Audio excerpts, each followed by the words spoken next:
इसकी माँ का मान मोडली. चला बेकार टीममेटला फॉलो केलेली, साल्याने मान मोडून टाकला. तर या भावनो आज मी तुम्हाला शिकवणार आहे एक प्रॉपर लेजंड प्रो कसं बनायचं, ते पण माझ्यासारखं. बापरे. कारण मागच्या 2 मिनिटापासून मला असं वाटतंय की मी एकदम प्रो बंदा झालो यार. प्रो यार, फिलिंग मला एकदम प्रो सारखी यायला लागली यार. कारण बंद्यांना मी असं शोधून मारतोय ना यार, किती फिलिंग आता तुम्हाला मी सांगून नाही खेळून दाखवणार. आता हा बंदा बघा पळाला, पण ह्या बंद्याला आपण पळून मारायचे आहे. अरे तुझी तर अशी तशी आणि भाभी कशी.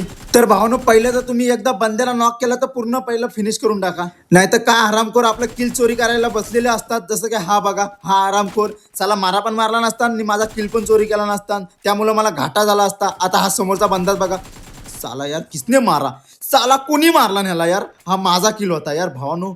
यार 2 किल केलं यार, 3रा किल साला माझा टीममेटने चोरी केला. साल्याला हगवण लागल. आता इथं बघा भावानो, माझ्या 1 नंबर टीममेटला कोणतरी डॅमेज करायचा ट्राय करतो, पण चला यार माझा जो रिफ्लेक्स, हा जो मी रिफ्लेक्स मारला यार, तो बघून समोरचा टीममेट माझ्या समोर काय येत नाही. म्हणून मी येतो इकडं आणि इकडे येतो, बघतो तर काय बंदे.